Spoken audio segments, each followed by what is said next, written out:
back to his job, and the baker got hung. That's what happened, right? Because they did an investigation. One was found guilty, the other one was found not guilty. That's what happened. So what happened was now, after 2 years, all of a sudden, now Paro has dreams, right? All of a sudden, the king of the country. So, by the way, this is something which is considered to be, in the Torah, a known fact. What's a known fact? That HaKadosh Baruch Hu, Hashem, comes to the kings, presidents, prime ministers, the leaders of the countries. He comes to them and speaks to them in dreams. This is like a known phenomenon, which is it's borne out, right, in many different episodes in the Torah. We already covered the case of Ali Melech, right, who also Hashem came to him in a dream. We spoke about that a long time ago. Then we're talking about Paro, and then we had the case of Nebuchadnezzar, right, which is in the prophets, that case, right, in the writings, in the Ketubim.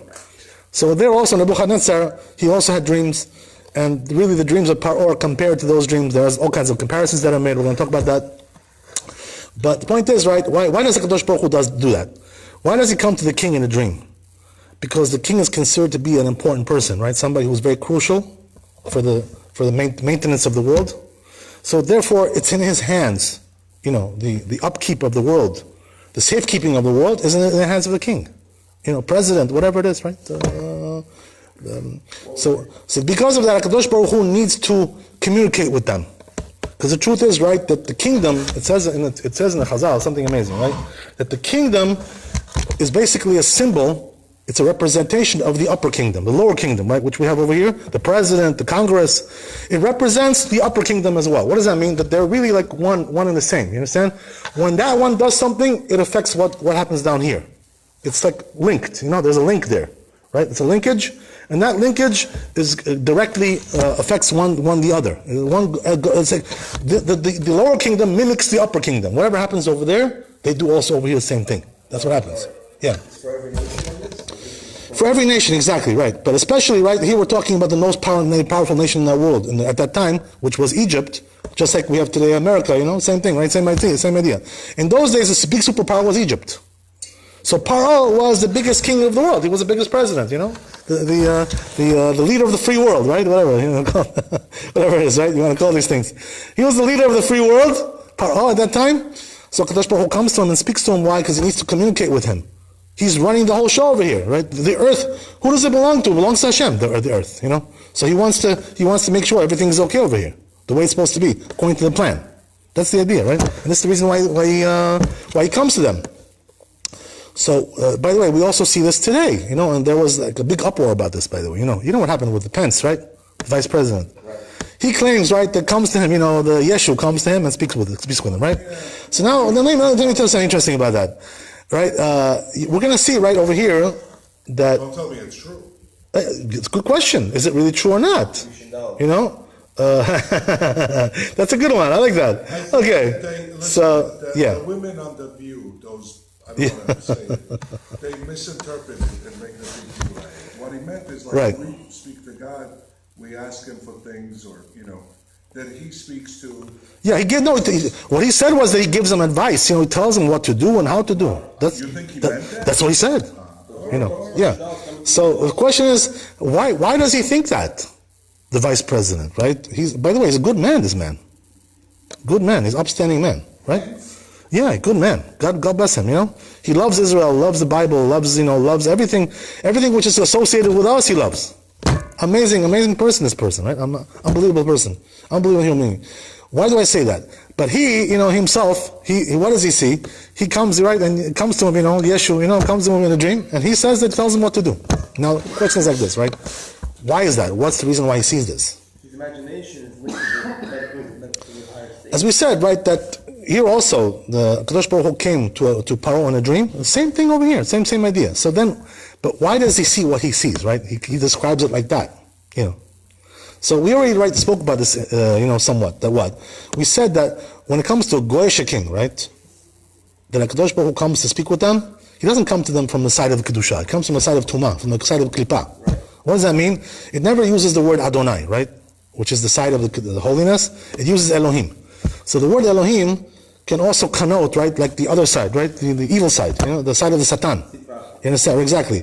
So because of that, when Hashem comes to them, He comes to them from the side of the Sitra Achra, as you say, the Satan. That's what it is, right? And that's why it uses the word Elohim, because the Elohim can also connote that as well.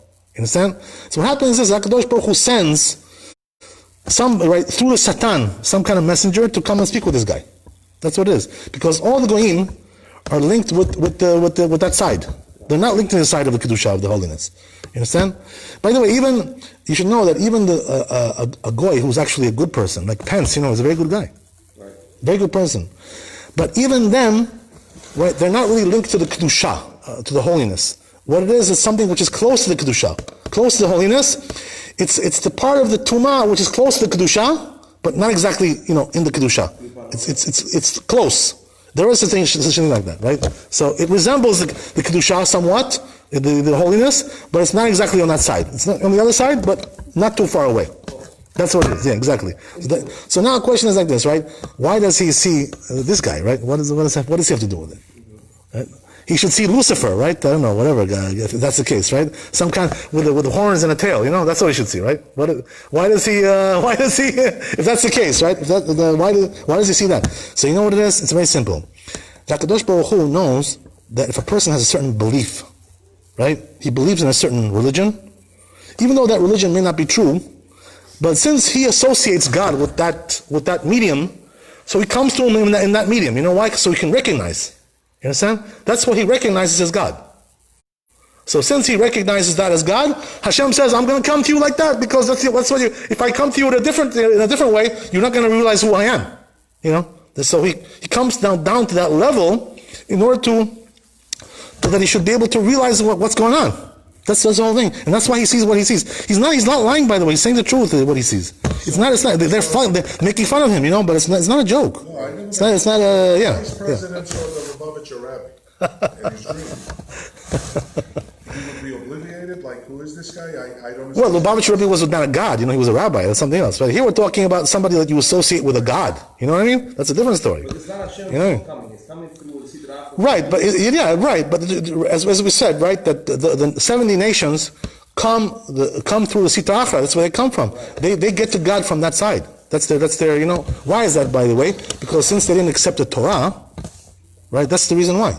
Whoever accepted the Torah, he got from that side, from the good side, from the side of Kedusha, side of holiness. Whoever didn't accept the Torah got stuck on the other side. What can you do? That's recognizes the Old Testament. Right, but for us, it's not the Old or this or that Testament. It's Torah. You know what I'm saying? Torah is the blueprint of the world. It's not something you just like call some kind of a testament or something, whatever has to do with time or this time or that period. The Torah is the absolute truth and the absolute holiness. There's nothing else. There's nothing.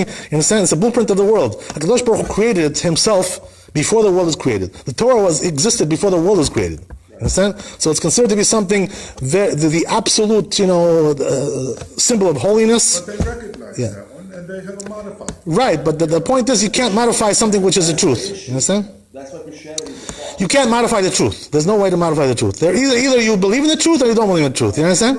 So that's the whole thing, right? That they disregard the Torah as the truth. Yeah. They added something new to it. Yeah, so you can't. That's the whole thing, right? You can't modify the Torah. There's nothing you add. Nothing you can add to it. There's nothing to subtract. Nothing to add. It's perfect. You understand? When something is perfect, right? As they say, right? If it ain't broken, don't fix it. You know what I mean? That's what they say, right? This American proverb, right? That's the thing. If it ain't broken, why are you fixing it? That's trying to fix something which is not broken. Don't right? And by the way, as the Chazal already said about that, right? What happened? The HaKadosh Baruch Hu came on Har Sinai to give the Torah to the Jewish people. So what happened was that he offered also to the other nations as well. He offered to every nation, right? First he went to Esav, he went to Mishmael, right? And he offered to them. So, as the story goes, right, Esav asked, right, regarding that, to Hashem, when he asked, do you want the Torah? So he says, what's in there? Tell me what's in there, So he says, don't kill. So he says, no, he says, that's our tradition, we kill. We're killers, you know what I'm saying? We have all kinds of, hitman, we have all these kinds of things. That's how we live, right? Why? Because Yitzchak Avinu, right, when he blessed Esav, what blessing did he give him? Live by the sword, So he says, our father blessed us by the sword. You're trying to tell us not to use that? That's our whole life to use that. That's all. That's the whole thing. Go and see, right, in Europe, how many people were killed over there, right? How many people were massacred? These people were killed all the time. That's all they do. All they do is kill each other. Look in the history of Europe, right? How many people died over there? Millions of people. Jews, non-Jews, whatever. Anybody they can get their hands on, they kill them. Whatever it is. That's the way it is. Stalin, Hitler. How many people they kill altogether? 50 million people. Like that, right? Like nothing. Bush and Cheney are not innocent either. No, but they are Islam. You can't compare one to the other, right? I mean, No, but they are. that's true, but I think that's the better part of their self. You know what I mean? That's the better part. But anyway, the point is, right, Rabbi, that came to HaKadosh Baruch Hu, came to Esav and said, you want it? No, we don't want it. Came to Ishmael, so Ishmael also asked, right, what's in there? So he says, don't steal. I says, oh, but we're all thieves, that's all we do, right? All we do is steal. So, if that's the case, right, how can you tell us not to accept it? So therefore, they didn't accept the Torah because of that. That's what happened, you understand? We can't, that's our profession, we steal, As I told you, right, the story about, sorry? Was that good for Ishmael? No, it was actually theft, right? That's what it was, right? Even though, by the way, it's true what he's saying. That it says in the Gemara that 10 measures of znut came to the world and 9 measures took Ishmael, right? Meaning what? That when it comes to znut, when it comes to immorality, right? Whatever, right? Promiscuity, they're the ones who are that's their main. And yet we Jews are allowed to pray in a mosque. Jimmy wasn't here. Right, because they're not idolaters, right? We're allowed idolaters. You knew it. I didn't. But I must tell you that even though the truth is, right, that we go according to the Rambam, and the Rambam says that Islam is not idolatry. Right. It's true. He says that. But now it's a little bit different than it used to be. I'll explain to you what that means, right? Also, by the way, there's another opinion. There is also opinion brought down in the Redvaz, who was a commentary on the Rambam, and he brings in the name of the Ritva, right? Ritva. You know who Ritva was? His name was Elashvili, right? Rabbi Yom Tov Elashvili. That's Ritva, right? Some say he was Georgian, this guy, right? He wasn't living in Georgia. He was living in Spain, this guy, right? But his name was Elashvili. Anyway, the point is, interesting, right? Anyway, the Ritva was a big rabbi, so, whatever, right? He was a big head. Okay. So, anyway, the point is, right, that he knows that joke. So, anyway, the point is, he's the one who made that joke. Okay. So, anyway, the point is, that the Ritva has a different opinion. He says that Islam is Avodah Zarah, is idolatry. Interesting, right? So it's really machloket, it's a dispute between the Rambam and the Ritva. So I tried to explain to my friend, by the way, one time, according to my understanding, how do I understand this, right? Really, the truth is, it's very strange, right? Because the Ishmaelim, the Arabs, right, they believe in one God. They don't have any intermediaries, And it's very clear, by the way. The Rambam says that their monotheism is a very clear one. That's what he says about the Ishmaelim. But on the other hand, if to look at the other side also of this, right? And that's what the Ritva is looking at over here. So the Ritva says the truth is that Ishmael, Islam is also idolatry. That's what he says. The moon, right? So the question is why? The moon from the archaic world. Yeah, you're also saying something good there, right? There's something associated with the moon there, but the point is that, the way I explain it is like this, that the problem with the Ishmaelim, even though they believe in one God only, and that's it, it's true, but there's a problem there. You know why? Because when they mention that God, right, Allah, Allah, okay, that name, you can get by with that name. Okay, I don't mind so much. But the problem is like this, right? That what they're saying is, they're attributing to God all kinds of things that he never did. They're saying lies about him, all kinds of, inaccurate things, all kinds of falsehoods. If you look, by the way, in the religion, the Quran, and their sources, outside sources. Besides that, there's all kinds of lies there, all kinds of distortions, So they attribute to God all kinds of things which are not true. You understand? So what that means is like this, right? You believe in one God, but you attribute to him all kinds of things which are not true. So that's not really the God that we believe in. That's sort of like you're changing the identity of the God. You know what I mean? Yeah, but what kind of things do they? For instance, he considers this guy, right? There are some very strange things in their religion, I must tell you. You want to hear one thing which is really shocking? They believe, right? It's written in their books. That's what he did. This guy Muhammad, right? This Meshuggah, this insane lunatic. Well, you know what he did? He told his students, his disciples, his followers. He told them that if you see a person, right? If you see people who are infidels, meaning that they're not religious, they don't keep the laws of God. He says you can do adultery with their wives.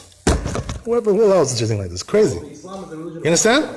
You can steal their wives. That's what he says. Even though they're married, he allowed them to do adultery, and they did it. By the way, it's written down, it's documented. They actually did it. They stole wives from people who are not religious. They took their wives and raped them. Sean Hannity on Fox talks about it every night, but nobody wants to. You understand? So, by the way, this is just one example. I'm telling you, there are many, many examples of very, very weird things that are going on in that religion. This religion is full of all kinds of lies and distortions. You know what I mean? Heresy. And by the way, it's also very anti-Semitic. The anti-Semitism in the religion is very strong. They say, by the way, he himself, this lunatic, he himself killed hundreds of Jews with his own hands. This lunatic. I think he killed everybody. Yeah, no, but he killed Jews also. He beheaded them. He took off their heads. He himself killed Jews. This guy. He was a nutcase. This guy, lunatic. He wasn't meshuggah. He wasn't totally insane. This guy, totally rabid insanity. Right? Anyway, the point is that according to the Ritva, since they attribute all kinds of things to God which are not true, so because of that, it's a different religion. It's a different God. When you say that God is like this and God is like that, God lets you do adultery. This is the God that we believe in? Of course not. Right? What kind of thing is this, right? Once a person is married, doesn't matter whether he keeps religion or not. He's married to that person. You can't do adultery with them. What kind of thing is this, right? That's crazy. This is crazy stuff. This is lunacy, this kind of stuff. So what I'm trying to tell you is that the truth is that there is also an element of idolatry in Islam as well, from that regard. Maybe we're misperceiving that as just a issue in their revelation. Before Rambam said their relation is wrong. Yeah. He's perceiving it that way, but maybe, I don't know. Well, we're talking about big rabbis here, right? We're not talking about regular people, right? But I must tell you also something else, right? That besides this issue, there's something else, right? Which also some rabbis have noticed in the last 150 years, that Islam, is not like what it used to be exactly. What does that mean? That before the 150 years ago, the relations between Jews and Islam was very good, actually. Between Muslims and Jews was very peaceful. And then all of a sudden, flared up, and they started to, hate the Jews and kill the Jews and all kinds of terrorism and all kinds of things like this. And once you start to do these kinds of things, become like a murderer, and you sanctify that, and you say it's a mitzvah to murder somebody. It's a mitzvah to murder these people. It's a mitzvah. They consider it to be a mitzvah to murder Jews. That's the way they look at it today. That's their religion. If you murder a Jew, you get a prize. Any Jew. Not only Jews. Yeah, right. It's true, but they have a special also place for us. The Jews, like, they should kill them, destroy them. And by the way, they say, right, that when their redemption occurs, it says in their Quran, right, there'll be no Jews left. It's all the Jews will be wiped out. There's a mitzvah to wipe out all the Jews. That's the way they consider it. Why? Because what they say is like that once their religion will go up, they'll conquer the whole world, God forbid, right? So the Jews will be nothing left of them. That's what they say, right? They're nothing left. That's their religion. So you understand, it's a very anti-Semitic religion. And it's become like a fascist religion also. What does that mean? That they're killing people. They're killing people left and right. I mean, you're talking about, just now in the last 20 years, about 5 million people have been killed, just like that, like flies, they kill people. Well, for no reason. They didn't do anything wrong. These people are innocent. So what I'm telling you is that Islam has become like a fascist religion recently, in the last 150 years. They're killers, these people. That's what they do. All they do is kill. It's actually not the Zohar. It's Rabbi Chaim Vital who says that, right? Rabbi Chaim Vital. Because it's two different interpretations of that.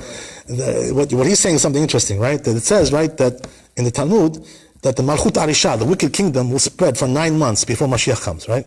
So according to the Talmud, that's talking about Rome, that wicked kingdom. According to Rabbi Chaim Vital, it's talking about Islam. Two different opinions, right, regarding that. Anyway, the point is, Rabbi, that getting back to what we said. So HaKadosh Baruch Hu comes in dreams to these presidents, right? And that's his way. He wants to communicate with them. He has to.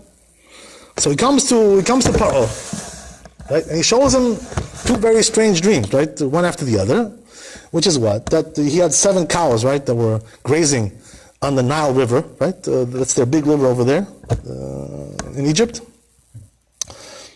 and came, these were 7 fat ones, and came 7 skinny ones out of the water, right, and ate them up. Swallowed them, and like, you can't even see, right? No big stomach, no pot belly. They swallowed them alive, and nothing is, you can't see anything there. That's one dream, right? Then he had another dream, which was what? That there was sheaves of wheat, 7, right, which were fat and good, like good quality, and came 7 skinny ones and also swallowed them up. So he sees these dreams, right? And he wakes up in the morning. So he's like tense, very tense. He's got this tension with him. They see him, by the way. It's very tense. So he gathers all his, wise men, magicians, sorcerers, all these soothsayers, all these things, right? He gathers them up. He tells them, he says, listen, I saw this dream. I'll tell you what the dream was. Interpret for me what it means, right? So, these guys will come. These guys are very creative. One of them said, oh, you know what it is? It's like you're going to have 7 daughters, and they're all going to die. That's what it means. Because there were 7 cows, right? There were 7, I guess they were going to be fat daughters, whatever, I don't know, whatever. The point is, right, they said, your 7 daughters, they're all going to die. So then, right, the other one tells them, no, it's going to be not daughters, right? It's going to be son-in-laws, right? You're going to have 7, your daughters are going to marry 7 son-in-laws, they're going to get divorced, whatever, something like that, right? All kinds of strange. So when Paro heard these interpretations, he wasn't satisfied. He felt like it wasn't true. He could feel it.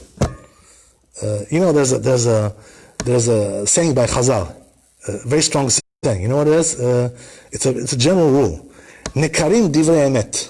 You know what that means? The truth is recognizable. Like when you hear the truth, it just sits in good with the head. Like it sits good. But when you hear the lie, when you hear something which is not true, it doesn't sit good with you. Just you feel like doesn't. You can't really sit with it. Whatever. It's not. You know it's not true. You can feel it, right? So the point is, Paro now, right? He was all these fake interpretations, right? All kinds of fake stuff. He knows it's not true. All this stuff. He tells him, "Get out of my face." Like I don't want to look at you. Yeah, what is this stuff you're telling me? All kinds of crazy stuff, right? So then he starts to put pressure on them, right, to come up with something good. So what happened was, as we mentioned last week, we talked about this, right? That the bartender was there, right? That guy who was reinstated into his job, the one who was mixing the drinks. So comes the bartender and tells Paro, he says, you know what? I'm sorry. He says, you know what? I gotta tell you something, right? You remember what happened. You put me in jail 2 years ago with that whole incident with the fly in the drink, right? The whole thing. He says, I don't want to mention this whole thing. Why? Because I'm mentioning to you that I, did something, bad to you. I hurt your feelings. I hurt your honor. I hurt your kavod. So he tells him, he says, I don't want to mention this, but I have no choice now, because you're asking us now to solve your problem. So he says, I got to tell you, there was somebody in jail over there who helped us with our dreams. And he tells him, right, in a derogatory manner, speaks about him, right? What does that mean? He calls him nar ivri, right? What does that mean? Like a little bit nuts, he's a little bit nutty guy, like a crazy, some lunatic, We usually interpret dreams, lunatics, he's a lunatic kind of guy, a little psycho, whatever. Lunatic, and he's ivri. What does that mean, ivri? He's Jewish, So what does that mean? That for the Egyptians to hear the word ivri was like disgusting. You know why? Not so much because they were anti-Semites at that time. Later on, they became anti-Semites. But what happened was that the Jews, eat lamb. They're shepherds, and they eat lamb, and they considered lamb the gods. They made them into deities. So for them, the Egyptians, the lamb was a god. You understand? So somebody who slaughters lambs and eats them, for them it's disgusting. Oh my God, it's repulsive. So when they hear Ivri, when they hear oh my God, Hebrews, these Jews. Oh God, these people, those ones who eat our gods. That's the way. So he was, for them this was repulsive, repugnant. So what happened was that, tells him all these things. Why did he tell him all these things? We mentioned, right, last week. The reason was because this guy was afraid that Yosef was going to become a big shot in Egypt. Once Paro sees him, he's so good looking, he's so smart, he's so God-fearing, he's so honest. Integrity, everything. He's got all the good qualities. So what's going to be? He's going to see this guy. What is he going to do? He's going to make him into, chief of staff, vice president, something like that, second in command. He knew that it was coming, this thing. He realized what's going to be. He was a smart guy, not a stupid guy. So he tried to, minimize, to mitigate as much as possible his good qualities, to show him like a lunatic, whatever. He also, by the way, called him a slave. He said he's a slave. He's a slave of Potiphar, right? Which is, it was true. So why did he say that? What's the reason he said he's a slave? Because there was a law in Egypt, right, that a slave cannot become king or cannot become like a minister.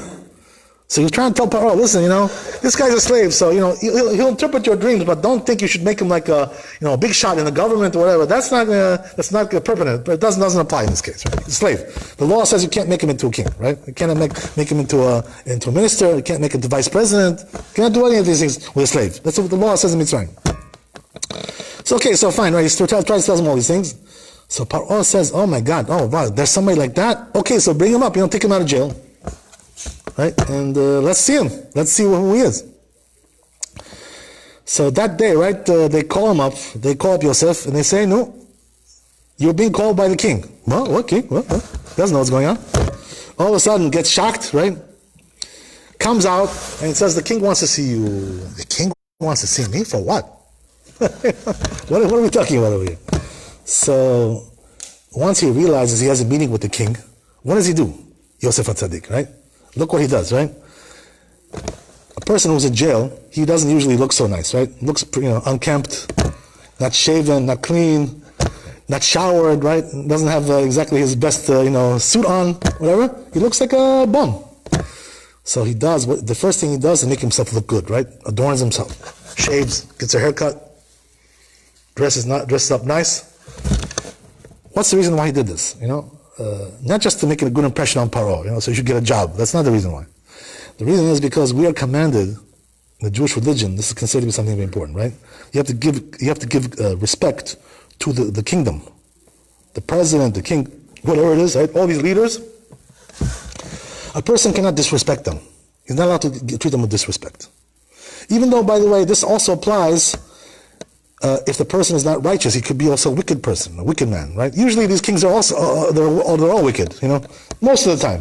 90% of the time, they're sinners, these people, Baruch Hashem, now we have somebody good. That's good. That's very good, Baruch Hashem. But anyway, the point is, sometimes, usually they're not, it's not like that. So, anyway, the point is that we are obligated to give kavod, respect, honor to the king, the president. Why is that? But he's a Rasha, he's a wicked person. Why should I give him respect? For what? Since HaKadosh Baruch Hu appointed him to be the leader of the world or the country, whatever it is, he's like taking on his earthly, appointment in this world of God. He's appointed by God to take his place over here in this world. That's what he is, He's in God's place over here. So if somebody who's appointed in God's place, how can you not respect him? How can you not give him kavod? How can you not give him the proper right? So a person has to know that.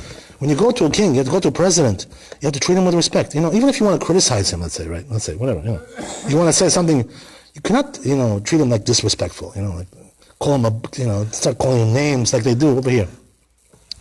This is the worst thing, by the way, that they have in this country, that they disrespect the president like that. It's disgraceful, whoever he is, whatever he is, he was appointed by God, in this place. Why do you treat him like like he's like a criminal?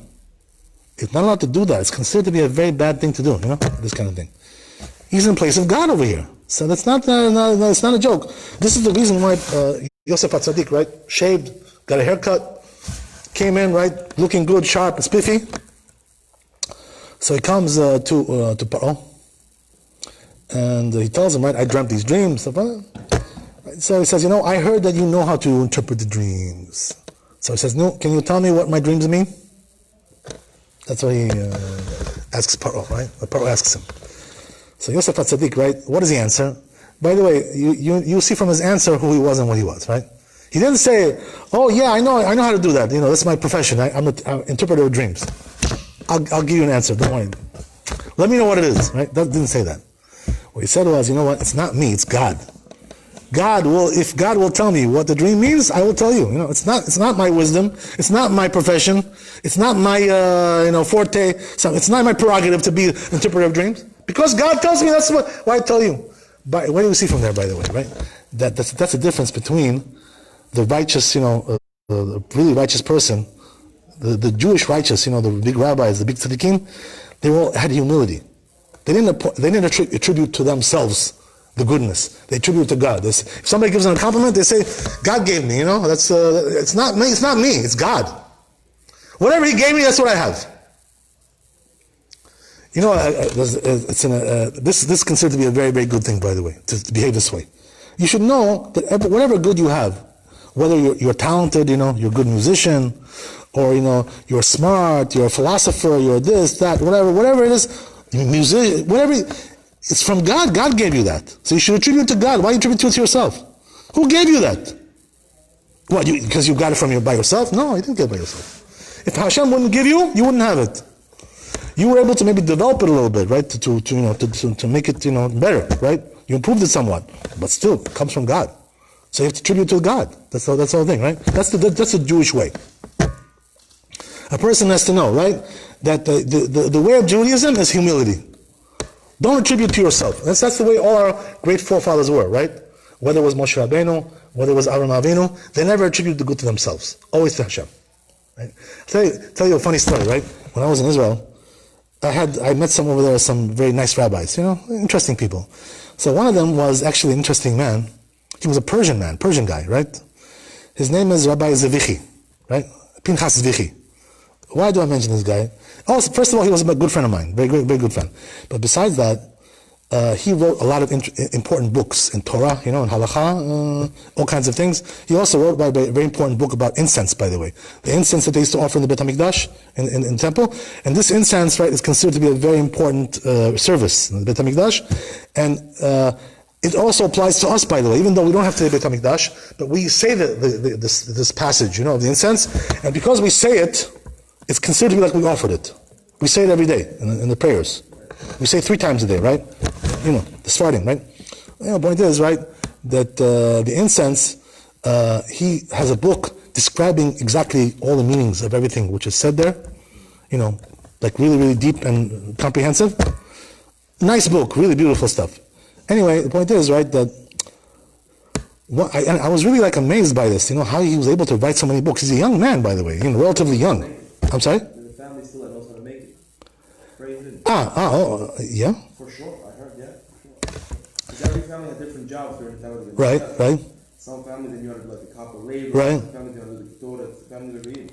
Okay, so anyway, the point is, right, that I asked him a question. I said, you know what, tell me, because I'm also curious for myself. I'm in the same profession as him. I'm in the same business. We say the same business. He's a rabbi. I'm a rabbi. Whatever, more or less, right? Half a rabbi, whatever. Quarter, right? So anyway, the point is, right, that I asked him. I said, how were you able to write so many books like this? Like you're a young man. These are like big fat books. Like this is a lot of stuff. I said, how did you do it? Like what? So what his answer was? Very simple. He says, "Akol meito itvarach." That's in Hebrew, right? So he said, right? What does that mean? It's all from Hashem. It's not me. Whatever Hashem gave me, right? Whatever He was gracious to me, that's what I wrote down. That's all. And when I heard that, I was really amazed. I said to myself, "Wow, that's really the right way to speak." You shouldn't attribute anything to yourself. You should know it all comes from Hashem. That's the way it is. Anyway, the point is, right, that that's what he told to Paro. So Paro tells him the dreams. So Yosef HaTzadik, right away tells him what the meanings are. HaKadosh Baruch Hu gave him the meanings right away, right? Tells him what? He says, listen, he says, there's going to be like a very two extreme periods over here in your country. One is 7 years of satiation, right? Of economic boom, right? We call that today, right? It's going to be a big boom over here. The economy is going to boom for 7 years, and all of a sudden, after that, it's going to be another 7 years of total depression, right? Total deprivation. Bah! Nothing. Zero. Right? So he tells him like this, right? That it's going to be so bad. And by the way, this is the meaning of the dream, right? What does that mean? That we said, right, that the fat cows were eaten by the skinny cows, but you couldn't see in their stomach that they ate them. They remained skinny. Like that's the way it was. So he explained to him what that means is that once the depression comes, right, the famine, it's going to be so bad that they won't even remember anymore how it was in those days, right? The good old days, right? They won't remember. It's going to be so bad. All their memory is going to leave them. It's going to be that. That's what it means, right? That the cows stayed skinny even though they ate the fat ones, right? So the question there was another question, right? Which was what? if HaKadosh Baruch Hu was telling you about 7 years of good and 7 years of bad, so then why do you need 2 dreams for that? Right? We said, right, there was a dream with the cows, and there was also another dream with the sheaves of wheat. So why do you need two dreams to tell you the same thing? That was the question, right? So what was the answer? The answer was that Yosef HaTzadik tells Paro, the reason you got it twice, a double portion, right? Why is that? Because HaKadosh Baruch Hu was telling you it's going to happen right away now. It's going to start like immediately. No, there's not going to be any grace period, right, over here. It's going to be right away, right? That's the whole thing. So why does that mean? What do I care if it's going to start right away? What is that? What do I care? So it tells him Yosef like this. Says, listen, he says, since it's going to be starting right away, you're going to have to make some kind of a national plan over here, right? A New Deal, right? Whatever, something like that, right? You have to make a national plan in order to conserve the food which is going to be. In the time of plenty, they should, preserve in the silos, right? Make big silos of wheat and preserve them. So therefore, when the time comes, that the depression will start, the famine, there's going to be what to eat for the people. Otherwise, they're going to die of hunger. Yosef tells them like this. You got to make a plan over here. It's going to be preparation. So you got to appoint somebody, some kind of overseer, right? To take care of this thing. So Paro looks at Yosef, right? Like this. Wait a second, he says. If I'm going to appoint somebody, it's going to be you. Who am I going to appoint, right? Since HaKadosh Baruch Hu gave you the wisdom, Hashem gave you the wisdom to know all these things, therefore you're the one who should be doing the planning, right? So we see again, by the way, the same thing over here, right? We mentioned already that everywhere Yosef HaTzadik went, he went to the top, right? Always. He was like the oil that rises above the water, always went to the top. Wherever he was, whether he was a slave in Potiphar's house, whether he was in jail, right? Whether he was in the kingdom, always rises to the top, right? That's exactly, right away Paro, right, recognizes in him that he's like, fit for kingdom. So it tells him, you're drafted, buddy. No, come on, let's go. We're going to draft you in. You're going to be the one who takes the job. So, all of a sudden, right, can you imagine? This whole thing turns around. He goes from a prisoner, a slave, to becoming, right, to the king of the country, basically, more or less, right? That's what it is. Yeah, amazing, right? So what did Paro tell him? Paro told him like this, right? He said, you're going to be running the country, not me. Right? You're going to be doing the job of running the country, right, on a daily basis. So I'm just going to be above you when it comes to status, right? I'm going to be one step above you. I'm going to be the official king of the country. But, practically speaking, you're going to be running the country, not me. I'm going to go playing golf, right? I'm going to go, right, to go to Florida, play golf over there, Mar-a-Lago, right, over there. Go to New Jersey, go to this golf course, that golf course. I'll go to the other golf course, right? I'll be relaxing, having a good time, drinking cocktails. And you're going to be running the country. Welcome to the kingdom, right? Baruch haba. Okay, very nice. That's what he tells them, right? Not only that, since now, right, he appoints him to take this job, he told his people, Egyptian people, he says, whatever he tells you, you got to do. Don't come to me, ask me if it's right or it's wrong. Whatever he tells you, do it. That's it. Don't ask any questions. No questions asked. They said that he was below Pharaoh, only his crown. Exactly. That's what we said, right? So he tells them like this. Whatever, he says also, when it comes to military issues, you're going to be running everything, right? Nobody has a right to do any military activity without your permission. Right? Whatever it is, tanks, guns, whatever it is, missiles, whatever, you do everything. You're the commander. You're the one. If you say yes, they do it. They go to war. If you don't know, you don't go to war. That's it. That's the way it is. Right? Amazing thing. By the way, remember we mentioned a couple of weeks ago. We spoke about this, right? Well, last week, whatever it was, that really, when a person gets appointed to do a certain job, he doesn't have to look for the job. The job will find him, and that's exactly what happened over here as well. Understand? All of a sudden, he got appointed to be the king. They came to him and took him out and made him the king. That's the way it is. Yeah. You should know, by the way. Yes, to be honest with you, I just wanted to mention that. It's funny you asked this question, right? Because the truth is, I tell you the story. The story is that when they opened up the synagogue, when the Georgians came here, right, from Georgia, so they were looking for a rabbi. They didn't have anybody over here in America. So they wanted to import somebody from Israel, importation. So they went over there looking for a rabbi. So the truth is, right, they went first to Pinchas, Chacham Pinchas. And Chacham Pinchas didn't want to come. He was having a good time over there. He was very successful. He had a big keilah over there. He had a big crowd. Jamati konda. He had a big jamati over there. So because of that, he didn't want to come. So then what happened was that the rabbi, who's the rabbi here now, what happened? How did they find him? You know how they found him? They told him there's a certain boy, right, young guy, who's learning yeshiva. So go over there and speak with him. Somebody gave him a tip. So they went to the yeshiva where he was learning, and they took him out of there. He didn't apply for any job. That's exactly what happened, right? They went to the yeshiva, they took him out, and they brought him over here. That's what happened. So you see what I'm saying? That this happened. This applies also in our times as well. Same idea. When you're appointed for something, it'll find you. You don't have to find it. It'll find you. Anyway, Batai, getting back to our topic.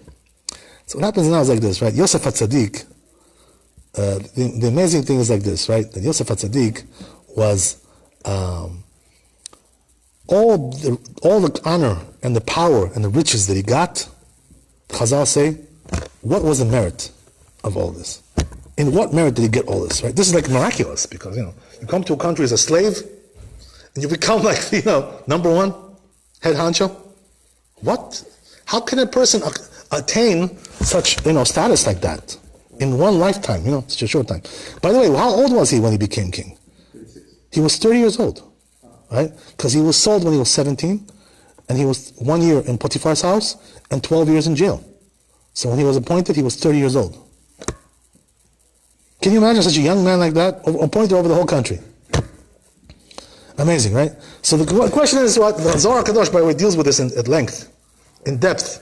What was the merit of Yosef HaTzadik? What was the special thing about him? So they say it's only one thing. Right, exactly. Shmirat HaBrit. He knows. What does that mean? He didn't mess with girls. He didn't mess with all these kinds of things. Because he stayed away from women, he stayed away from prostitution, he stayed away from promiscuity, from adultery, right? All these things, homosexuality, all these things which mess you up, and make you into like a animalistic. He stayed away from all these things, and this is the reason why he got all these great things. They say, right, by the way, that a person who guards his brit like that becomes like Yosef HaTzadik, becomes a leader, he gets all the good things in life. Why is that? Because he's watching his body, right? That there should be nothing coming out of there. The well is closed, right? The sink is closed, right? Shut down. Nothing coming out. That's what it is. When a person lives like that, he just has a wife. Baruch Hashem, he has a wife. He has a soulmate, right? He lives with a soulmate. He has a wife, and that's it. That's all he has. He doesn't need any more than that, right? Some people have two wives. Nowadays, it's illegal, right, to have two wives. You got to go to jail for that. It's something else, right? It's a different story. But in the old days, right, also, there are certain countries, by the way, they have, Arab countries, they have multiple wives, whatever. You know that, right? Anyway, the point is, Rabbi, that if a person guards his brit, all the good things come from there. That's what we learn from Yosef HaTzadik. They say, right, that what was his test? Because Potiphar's wife was chasing him around, right, trying to seduce him every way possible, physically, visually, verbally, everything she did to try to get attention and try to get him to falter, right, to make a mistake. And she wasn't able to do it for 1 year. 1 year of chasing him like that, day after day, Yosef HaTzadik was able to hold his ground. They say because he was able to hold his ground, he got all those great things, right? So what does that mean? That if a Jew, right, wants to have all these great things, how does he do it? With this guarding his brit, right? They say, by the way, that a person who destroys his brit, what does that mean? That he does certain sins. That, you know how bad it can be? A person can do certain sins that his brit is like destroyed. It's like totally wiped out. What does that mean? You know what it means wiped out? That means that, what is a brit? Brit is circumcision, right? Person is circumcised. Yeah. So there are certain things that a person can do that is considered to be like he lost his circumcision. So they say, by the way, that if he did those sins, you know how bad it is? That when Yitzchak Avinu was going to come to take out the Jews from Gehinnom, right? The ones who got stuck in Gehinnom, in hell, So what's going to be is that he's going to take out everybody, but the ones who harm the Brit, he's not going to recognize them. You know why? Because the orla, the foreskin, will come back on his body. And he's not going to be able to recognize them, and he's not going to be able to take it out from there. That's how bad it is, you understand? These things, right? So a person has to watch these things more than everything else. Because they say, right, that when a person ruins his breed like that, totally destroys it, he's like concerned like not a Jew anymore. He lost his Brit Milah. He lost his Judaism. It's a very severe thing. What constitutes this severity, this level of severity? There are levels to this. I'm sorry, what's the question? What constitutes... What deed you're talking about? You're asking about what deed? Yeah, but it's not so much that. Finalized, like, what, just having, promiscuity with women left and right? Is that what it is? There's first of all, right, you can say probably that the worst thing is when a person spills his seed, masturbation. Right. Masturbation is the worst thing. Why is that? Because he's destroying his seed, right, and he's not getting any children from it. Right. So therefore they say, right, that masturbation is the worst sin out of all of these things. That's the number one, right? And then we have also things which are adultery, homosexuality, right? Going with a goya, all these things, right? These things are considered to be deal breakers. You understand? These things are deal breakers. So a person has to do tshuva when it comes to these things. Because if he has this kind of sin, not only, by the way, he loses his Judaism, but he loses also his plenty in this world, right? His abundance. His parnasah gets damaged. In other words, even if he was supposed to be like a wealthy person, he will lose some of that wealth or most of it because of this problem. That's what happens, So this is considered to be the number one issue, right? And by the way, it's the most difficult one. Can you imagine? It's the hardest thing to keep, I mean, let's face it, This is like a very difficult thing to keep. Especially if you have a big libido, a person who's, some people have. What can you do? So it's very, very hard. So it's the biggest trial that there is. But on the other hand, if you pass it, you're going to get very, very great reward in this world and next world as well. That's what it is, right? God help us. Right. By the way, I must tell you also something else. I want to mention.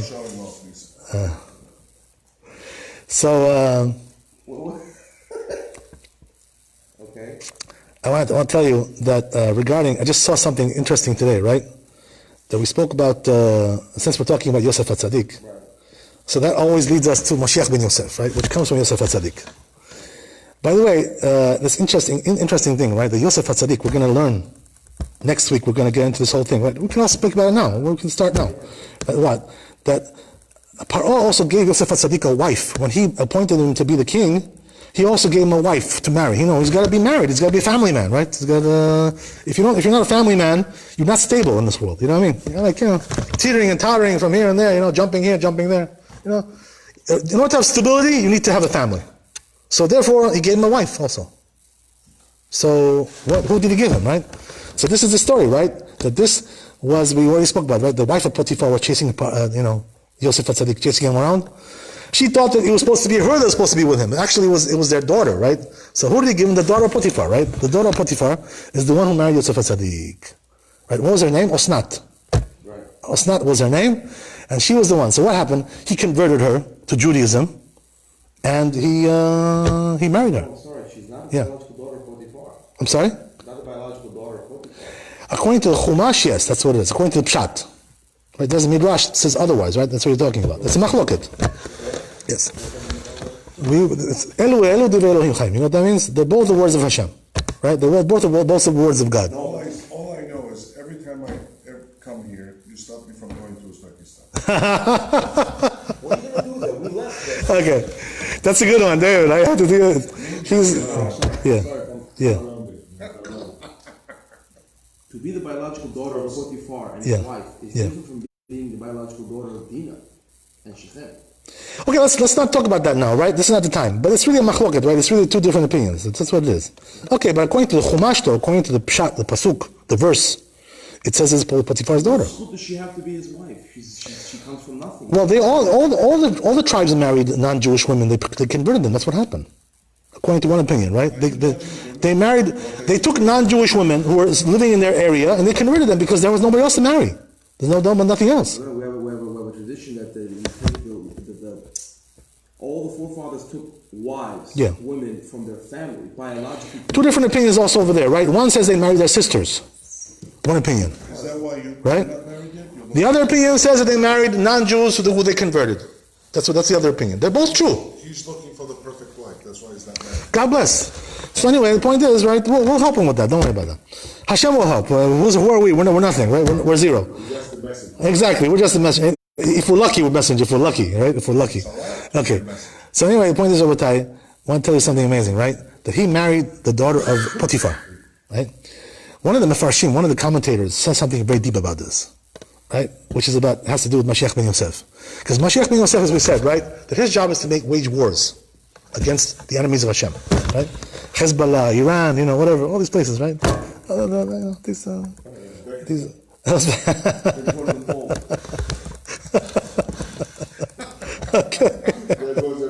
Okay. So anyway, that's his job. So a person who wages war, by the way, he has to be somewhat, a little bit, he has to have like a side of cruelty also as well, he can't be like a nice, Jew boy, like a homeboy, he has to be a little bit tough. You know what I mean? He can't be too much of a softie. You know what I mean? You got to wage war. You got to be a tough guy. Yeah. This is not for the feeble people to wage wars. You understand? Are you saying that Bush Jr. was a tough guy? God bless. Yeah. So anyway, when I tell you like this, right? Pray to Jesus before he invaded Iraq. I want to tell you something interesting. That you know what the problem was like this? The problem was that Yosef HaTzadik, he himself was not a warrior. He was a very peaceful person, a person who only kindness he had. He was the epitome of kindness and, being a dear person, sweet. Couldn't harm a fly, this guy. He was not a warrior. He was not somebody who, beat people up, a bully or something like that. He wasn't this kind of person. So the question is, how can Mashiach ben Yosef come from him, Just the opposite of what he's supposed to be. Yosef HaTzadik is a softie, the epitome of kindness, and Mashiach ben Yosef is a warrior. So how do you get this product from this, how do you get this fruit from this tree, right? How does that work, right? What's the, you understand the question? So one of the commentators actually explains this very well. We already said, right, that Potiphar himself, right, the master of Joseph, Yosef HaTzadik, what was his profession? Remember we mentioned, he was executioner, this guy, right? Hitman. He was a hitman. He was a killer, Potiphar, right? Potiphar was a main executioner of Paro. He was like his, hitman. So Potiphar was a very nasty guy. He kills people that's his job. So what happened was like this, right? It says in one of the commentators something amazing. This is the reason why Yosef HaTzadik had to marry Potiphar's daughter. Why is that? Because his daughter also had the quality of Potiphar. She had that quality of cruelty in her, a little bit, You understand? And because of that, because he married, listen to this, very interesting, right? Very interesting point over there. Because he married Yosef HaTzadik, so the children that came also got her qualities as well. Something came from her as well. You see? Because Yosef HaTzadik was not a warrior. He was not that kind of person. Even though, by the way, he was very strong. He was a very strong man, Yosef HaTzadik. We're going to see that, by the way, later on, right? How strong he was and so forth and so on. But he didn't have the aggressiveness, that nature of aggressiveness. So what happened was like this, right? That the Mefarshim say that this is the reason why he had to marry Potiphar's daughter. Because Mashiach ben Yosef has to come from him, there has to be also a side of cruelty there to make wars. Understand? So how do you get that? From Potiphar's daughter. So what happened was like this, right? The Yosef HaTzadik, we're going to see, right? Next week, we're going to talk about this more. That when he married Potiphar's daughter, Osnat, he had 2 sons from her. Two, right? Just like you. Right? So, 2 sons. So, what happened was like this, right?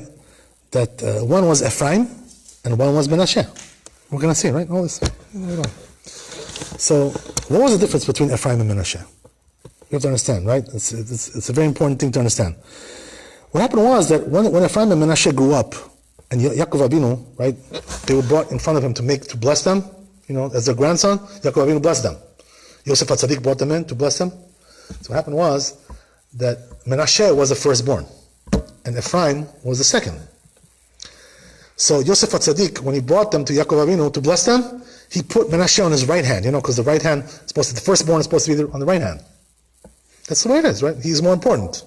So the right hand is the firstborn, and the left hand is the second one, which is not so important. The left hand is weaker hand. So what happened was he put Menashe on the right side, and he put Ephraim on the left side. Right? So, because he knew who was the firstborn. But Yaakov Avinu, he was at that time where he was blind. He couldn't see. So what he did was, when he blessed them, instead of putting his hands like this, right, he made a crisscross like this. He crossed it over, and he put his left hand on Menashe and his right hand on Ephraim. That's what he did. He did just the opposite. Right? So Yosef HaTzadik sees this, and tells his father, he says, Abba says, no, it's Abba. The wrong way, I'm sorry. These are the firstborn. Excuse me. You're making a mistake over here. So tells him Yaakov Avinu like this, right, to Yosef. He says, I know who's the firstborn. What do you think I'm, what do you think, I'm stupid? I know. But this is the way it's supposed to be. That Ephraim comes first, not Menashe. Even though Menashe is the firstborn, but when it comes to status, when it comes to nobility, when it comes to kingdom, right, Malchut, Ephraim is the king of the family, not Menashe so much. Even though the truth is, right, that also from Menashe came kings. Kings came from both of them. But the main kings came from Ephraim. So what does that mean? That Mashiach ben Yosef, who does he come from? Ephraim or Menashe? He comes from Ephraim. Even though Ephraim was the youngest son. Right? So this commentator explains it very well. He says that what? Why to pick Ephraim over Menashe? Why? What, Ephraim was more righteous than Menashe? They were both righteous. They were both tzaddikim. So then why make him first? What's the reason? What's there? So he says something interesting, right? He says that, as we said, right, Yosef HaTzadik himself was a softie. He wasn't somebody who was very rough and aggressive. Very gentle man. So therefore he needed also the other side as well. So therefore he married this lady. But what happened was that he says like this, right? That when it comes to Menashe, he got a bigger dose from his mother. In terms of her qualities, he got a larger dose. He overdosed, he OD'd on that. Understand? A little bit. So because of that, Ephraim, Menashe was more from the side of judgment, the left side, which is judgment, right? Right side is chesed, the kindness. So what happened was that since he got a little bit of a big dose from his mother, so he didn't have the right balance that Ephraim had. Because Ephraim took a smaller dose from his mother, so therefore he had the perfect balance between kindness and judgment. And therefore this is the reason why Ephraim was appointed to be the head of the family and not Menashe. This is the reason why. So it's an amazing thing, right? It's an amazing observation. And this is why, right, that when Mashiach ben Yosef comes, he's not going to be from Menashe, he's going to be from Ephraim. That's the reason why. Because Ephraim is what? That he has that quality from his mother as well, right? That he has the quality of din, of judgment, right? Of wars, all these things. He has that quality too, but he has a smaller dose, so he can keep that under control. Not to over exaggerate with that. Not to go too far. Because if you go too far with judgment, you know what happens, right? You start to kill your populace and, become like a thug. Like over there, over there. You know what I'm talking about. There are people who are thugs, who kill their own people, right? And they're too much. There's too much judgment over there. Too much dinim. Too much, right, the strict judgment there. So therefore, Ephraim has the right combination of Yosef and his mother. Not too much from his mother. And therefore, he can be kind to who he has to be kind to, but who he has to be cruel to, he knows how to be cruel to them also. Understand? You have to know, you have to pick and choose when it comes to that, right? Some people you gotta be kind to them, if they're good people, they're righteous people. If they're Rashaim, if they're wicked, you gotta punish them. You can't treat one like the other. You understand? You have to give everybody his own dose. His own medicine you gotta give him. Everybody gets a different medicine. And this is the reason why that Ephraim and Menashe, right, were in two different categories, right? But the truth is, according to the Zohar Kadosh, by the way, interesting, right? That, we said this, Mashiach ben Yosef, Mashiach ben David. According to the Zohar Kadosh, there's also going to be a Mashiach from Menashe as well. What does that mean? That before the Mashiach comes from Ephraim, there's going to be also another Messiah, which is going to come from Menashe. So there's going to be like several Messiahs, according to the Zohar Kadosh. It's not going to be one person, basically, right? We're talking about. So meaning what? That even though Menashe right, was somewhat inferior to Ephraim because of this reason that we mentioned, but nevertheless, he's also very, very great, and therefore, there's also going to be a Messiah that comes from him as well. Amazing, right? Amazing idea.